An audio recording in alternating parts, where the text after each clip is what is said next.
Hello everyone, welcome back to another video, and today we're going to be looking at Volt Praedos. This is an idea I've had for a while now, even before I started making videos on this channel, and it's very, very good. The build is fast, easy to use, and an effective nuke as well. I also wanted to take a second to thank you guys for the amazing support on these videos, and we're super close to 1K subscribers, so stay tuned for that since I have some cool stuff planned. With that being said, let's hop into the Simulacrum and check out the builds I have for you today. Alright, so first let's take a look at the Volt build. I'm only going to cover the things that are like weird about this build because most of it is self-explanatory. First of all, you don't need an Umbral Forma for this build. If you want to run Umbral Intensify, maybe because you want to stay true to the build, then go ahead, but you don't need to, dump it into it. The only reason this is here is because this used to be an Eidolon build. Well, it still is an Eidolon build. This is a double augment. Shock Trooper, in order to understand this, you need to see the Praedos build, which I'm going to cover in a second, but also the Capacitance augment is what's going to keep us alive for pretty much any piece of content that you throw at Volt. If you run casting speed shards, this makes surviving with Volt completely seamless and you don't need brief respite, but because I don't have casting speed shards on him, I am not going to be taking full advantage of brief respite, unfortunately. This build doesn't need catalyzing shields, doesn't need any shield recharge, nothing like that. For my Exilus slot, I'm using Naira's Anguish because of the polarity up there. I just decided I'd slot something, but instead, you can use Handspring if you don't have Prime Sure-Footed, Power Drift, Speed Drift, Coaction, literally anything works. And now to talk about the Subsume. So this one some people might not like, but I have a very good reason for subsuming it over the third ability. Number one, for Shock Trooper, for that synergy to work with Praedos, freeing up a mod slot on it, but also because the shield does not buff any type of melee attacks unless they are certain projectile ones. So think Siam's Shockwave, or Nefari's Fireball. Those and a few other ones can benefit from the shield, but otherwise it's completely useless to a melee Volt build, and I don't know why people run it. The survivability that you get from Discharge, in my opinion, is more useful, and also you get to mod for range, and you're going to see why that's nice here in a second. But anyways, we're running a good amount of strength. You see strength scales proportionally, like pretty much directly with the strength on the weapon, so 238 strength. I think this is rounded up because it's 237 on the ability, but you get the point. If you have 300 strength, you have 300 critical chance. That's why we're running Molt Augmented in order to buff this up throughout the mission to 300%. So that way, we'll have constant ride crits no matter what with the occasional tier 1 crit. And then we have Arcane Fury here. This is just super nice for extra base damage, but this is the flex slot. You can use whatever you'd like here. For the Praedos, you already something might be going off in your head, which is melee influence with no electricity mod, and that's because of Shock Troopers. And Shock Troopers, you can think of it like an invisible electricity mod right here that's giving us 300% electricity. That's the best way I can explain it. Primed Reach is kind of a strange choice here, but it actually has resulted in some of the fastest TTK for crowds, at least in my experience. And the reason why is because look at the range on this. Just to give you guys some reference, this is more range than most glaives have, even with volatile rebound or quick return. Think about how crazy that is. Like you can have so much range in this weapon, and so by dumping a Prime mod into it, because we freed up a slot for the electricity mod, we threw this in instead. Prime Pressure Point is not mandatory. If you don't want to use this or you don't have it, you can use Shocking Touch instead to kind of compensate for the base damage, and you still have Condition Overload here. This is just kind of getting the base damage up as much as possible because that will increase the amount of damage that our status effects do. Speaking of status, we're modding for Viral because in my experience, this out damages like gas, gas, electricity, corrosive heat, blast, electricity, so it's out damaged all that stuff for me. But if you have some like crazy combo with Zephyr Tornadoes, and Blast is probably better. Regarding Volt's energy economy, the three main solutions that I recommend are going to be Archon Stretch if you have it, but if you don't, that's totally fine. The easiest one is just run Xenoric, and if you still have problems, which you might, past that, then I recommend running Zada Invocation on your Grimoire because this is really, really, really nice. And if you can mod your Grimoire for priming while you're getting your energy regen, you're also going to be priming enemies with a bunch of different status effects. And then for the evolutions, I'm going to try to go through these quickly because most of them are insignificant. 20 sprint speed or slide, whichever you prefer. You can go 20 attack speed or this mod. I'm going to be doing this just for the sake of speed and to kind of hit home that idea that this is a very fast build. Evolution 3, use this one. This helps out with charging. These two are pretty much unusable on this weapon since the slide attack for Sovereign Outcast isn't that great, and also because 15 initial combo is basically nothing. Like, it sounds good, but trust me, it's not. Evolution 4, use the parkour velocity. This is the whole point of this build, so if you don't use this, you're kind of leaving some more mobility on the table. And then for Evolution 5, it's just collecting ammos. It's for more melee. This is a very depressing Evolution 5 set, in my opinion. This is useless because of Tennokai.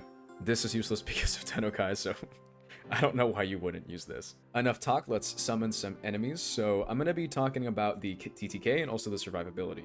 So all you need to do is make sure that your 1, your 3, and your 2 are active at all times. If you can do that, then you'll have no problem with this build. Once I get the Incarnate form stacked up, then it'll, you know, be much better. That was without Galv stacks and any of that. But now that we have everything procced, it's really, really strong. Like, the TTK on this is ridiculous. It can compete. I think that's about the same TTK as stuff like the Okina and the Dual Ichor, but with the added mobility. It's super, and range as well. It's really, really nice. Look at that. That's ridiculous. I'm dropping in here in editing to showcase how it's going to perform with a casting speed shard, because it's pretty much infinitely better survivability wise. So let's just summon these guys, get our energy up. What you want to do is you want to like cast it, right? And then you want to wait a bit until you see the discharge effect go away, okay? Once you see it go away, recast it. And there you go. You are practically immortal, especially if I pair this with the Grimoire for more energy regen, plus my Wellspring. And now I can just continue doing this over and over again, and I'll never die. And yeah, that's pretty much all we have to talk about in the Simulacrum, so let's hop into a Steel Path Survival so you guys can see how it performs in an actual mission. Depending on the mission type, you may want to use Discharge first, but the cast order doesn't really change much.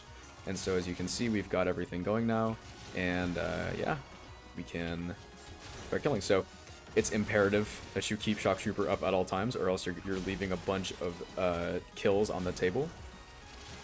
And this build feels great to play as well. That's another thing about it, is that the shield, you know, if I were to have used the shield over Wrath, it would be super irritating, because every time you transfer out to use like one of your operator abilities, it puts down the shield, which I can tolerate that if it's like, you know, a gun, because the gun buff that the shield gives you is very good. But on a melee weapon, the only thing it offers is survivability, which you can get better on Discharge. And getting rid of Shock Trooper is not very smart in my opinion, because you just lose a mod slot to electricity. So, but that is also, you know, my train of thought. Something I should probably go over is combos for Sovereign Outcast, because Tonfas are one of my favorite weapon type. Well, I mean, Praedos being one of my favorite weapons. You know, Tonfas are also one of my favorite weapon types. But also, the combos on Sovereign Outcast are very good. So first of all, with the extreme range, if you want to get as much as possible, you should here, I'll show you right now. You should probably do the forward block. It throws the Tonfas forward. I don't know if you can see that because of how fast it is, but it's the furthest range that we have, the furthest ranged attack we have on the Tonfas. Then there's also block neutral, which looks really dumb, but it's actually surprisingly strong. I'll show you what it looks like. It looks like this. And you can unironically spam this as much as you want, and you can recast abilities in its animation. It's really dumb, but it's funny. Like, you can't lie. And then my favorite being just neutral. The neutral combo is probably the best in my opinion. It does the most damage, but it doesn't quite have the most range or anything like that.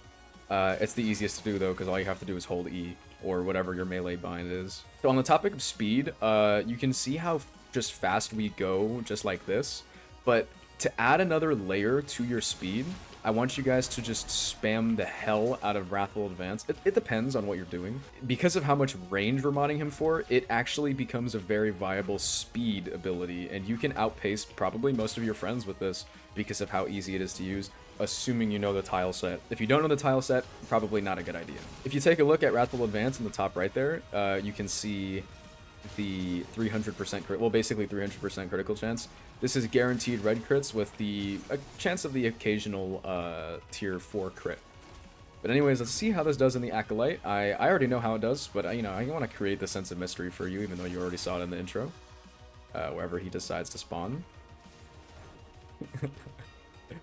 It's hilarious, as if the high KPM and the absurd speed wasn't enough already.